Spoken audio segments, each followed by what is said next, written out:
안녕하세요. 이 정도는 알고 살자의 알자입니다. 제가 경제 관련 영상을 30개 이상 올리면서 직접적으로 주식시장에 관련한 영상을 올린 적이 없었는데 드디어 주식시장과 관련된 영상을 올리게 되었습니다. 이 영상을 시작으로 추후에 증권과 소식도 자주 전달해 드리도록 하겠습니다. 그럼 첫 주식시장 관련 영상 시작하시죠.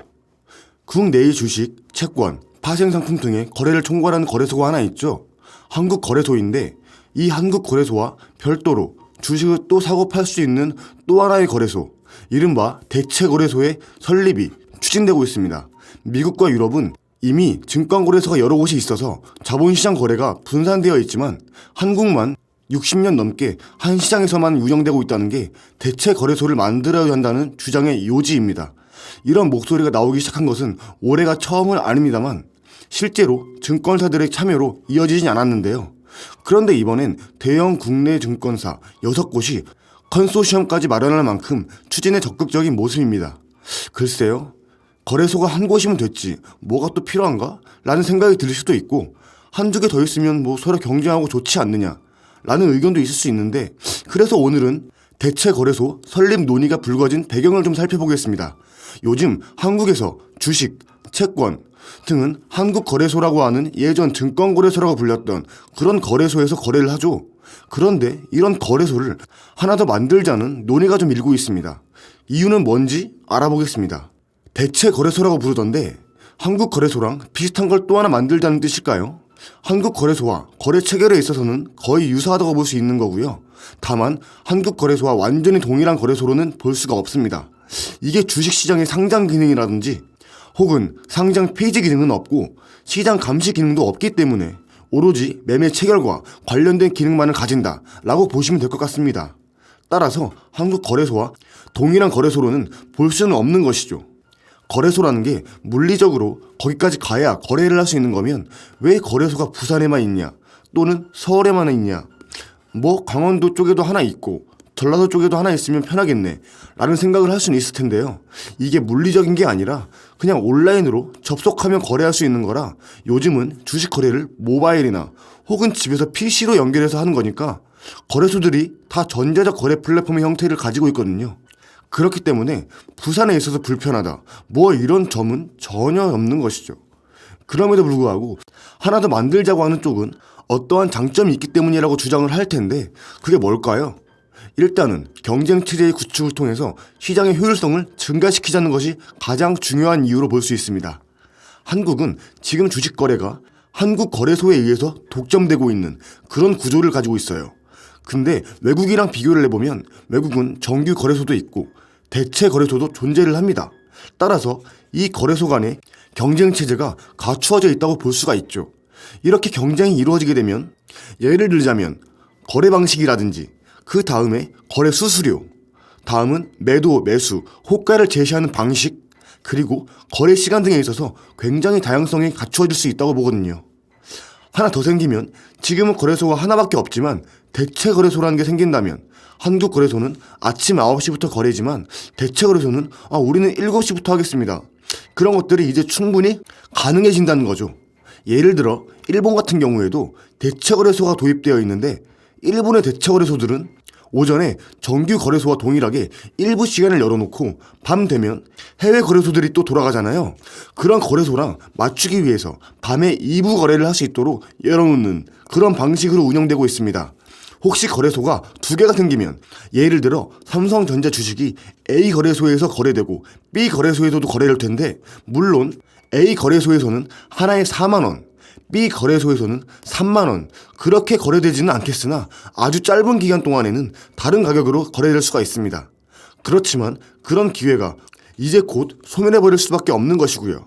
그리고 현재와 같이 한국 거래소에서 독점되는 구조에서는 거래 가격이 항상 특정 가격에 이렇게 정해져 있는 것이 아니거든요. 매수 가격과 매도 가격이 계속해서 변하기 때문에 거래 가격은 순간순간 조금씩 계속해서 변동한다 라고 보시면 되는 거고요. 대체 거래소가 들어오게 되면 그러면 변동폭은 조금 더 줄어들 가능성도 존재할 수 있습니다.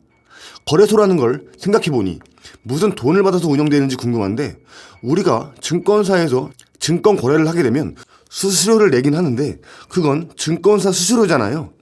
거래소 수수료는 별도로 내게 되는 거죠. 거래소는 그렇게 해당 매 주식 거래에서 발생하는 아주 작은 규모의 거래 수수료를 받아서 운영하게 되는 겁니다. 거래소에서도 수수료를 받고 있군요. 우리가 인식하지 못해서 그렇지 아주 작은 규모로 받고 있습니다. 거래소는 만들고 싶으면 어떤 기업이든 그냥 만들면 되는 것일까요? 아니면 어떤 규정이 따로 있을까요?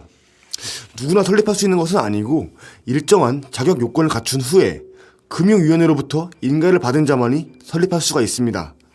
현재 시스템을 살펴보자면 자본시장법상 투자매매업과 투자중개업을 하는 금융투자업자 중에서 일정한 자격 요건을 갖춘 자가 HS를 설립할 수 있도록 되어 있습니다.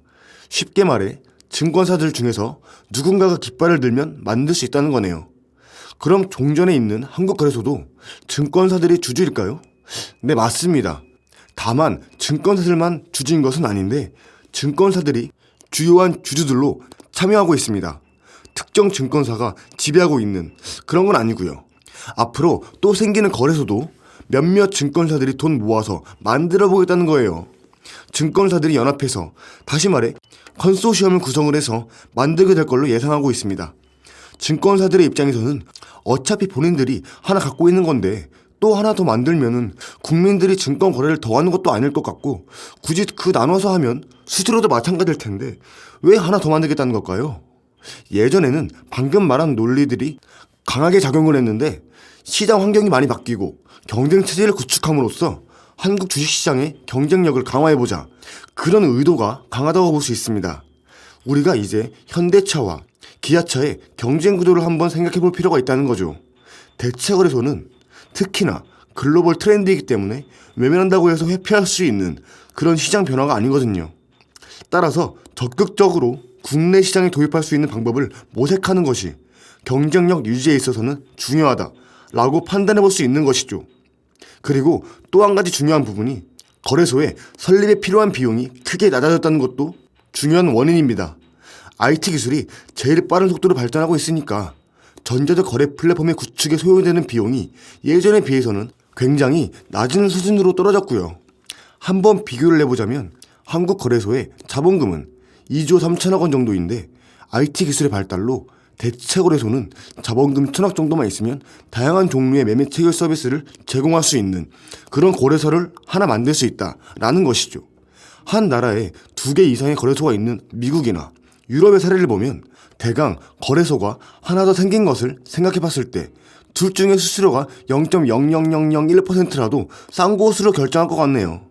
왜냐면 어차피 거래하는 그 환경이나 인터페이스는 어떤 증권사와 거래하느냐에 따라 다르니 증권사가 A 거래소와 거래하던 B 거래소와 거래하던 간에 거래 당사자에게 큰 불편이나 편의를 주지 않는다면요. 투자자의 입장에서는 이게 대체거래소에서 체결이 되는 건지 아니면 한국거래소에서 체결되는 것인지 그 자체가 중요한 부분이 아니고 오히려 내가 원하는 가격에 신속하게 체결이 될 수 있느냐, 수수료가 얼마나 낮느냐, 이런 부분들이 오히려 훨씬 더 중요한 부분이겠죠. 그런데 새롭게 생기는 대체거래소가 만들어질 땐 기존 거래소보다 수수료가 싸게 들어올 텐데 그 부분을 생각해보면 처음에 가서 움직이면 아무래도 거래가 안 될 것 아니겠습니까? 나는 내일쯤 가려고 했는데 먼저 가 있는 사람들만 그 몇 명만 있을 테니까요. 일단 그럴 수도 있습니다만 대형 증권사들이 참여하게 되면 대형 증권사들이 가지고 있는 그 다양한 고객분들이 이미 존재를 하고 있는 것이고요. 그래서 충분히 거기서도 거래 수요가 발생할 수 있다고 생각합니다. 안 그래도 요즘 거래 대금과 거래량이 많이 줄어들고 있고 앞으로도 이게 늘어나기보다는 한국 국민들이 해외 주식에도 점점 관심도가 올라가고 있어서 증권 거래가 더 줄어들 가능성도 있다는 걱정도 있던데 추세적으로 줄어들 가능성이 높다고 생각할 수는 있겠죠. 그런데 이것을 반으로 자르면 더 안 좋아지진 않는 건지 이러한 의문이 듭니다.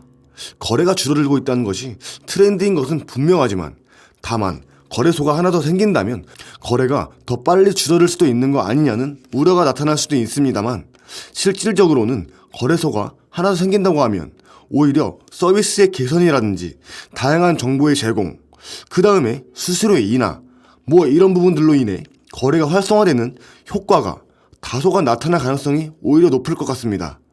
그래서 시장 전체로 본다면 오히려 거래가 약간 활성화될 수 있는 그런 요인으로 작용할 가능성이 있습니다.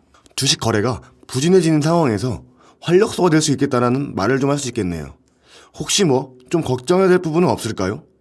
이렇게 되면 여러 가지 알고리즘과 관련된 부분들이 조금 활발해질 가능성들이 있는데 이런 부분들의 대책 마련이 필요해 보입니다. 오늘은 증권시장의 새로운 집이 될 수 있는 대체 거래소에 대해서 알아봤습니다. 자유경제시장에서 다른 큰 운동장을 하나 더 만들어준다면 이 알자의 개인적인 생각으로는 긍정적일 거라 생각되네요. 물론 그에 합당한 규제 같은 것들도 염두해야겠지만요. 이상 알자였습니다. 이번 영상도 시청해주셔서 감사합니다.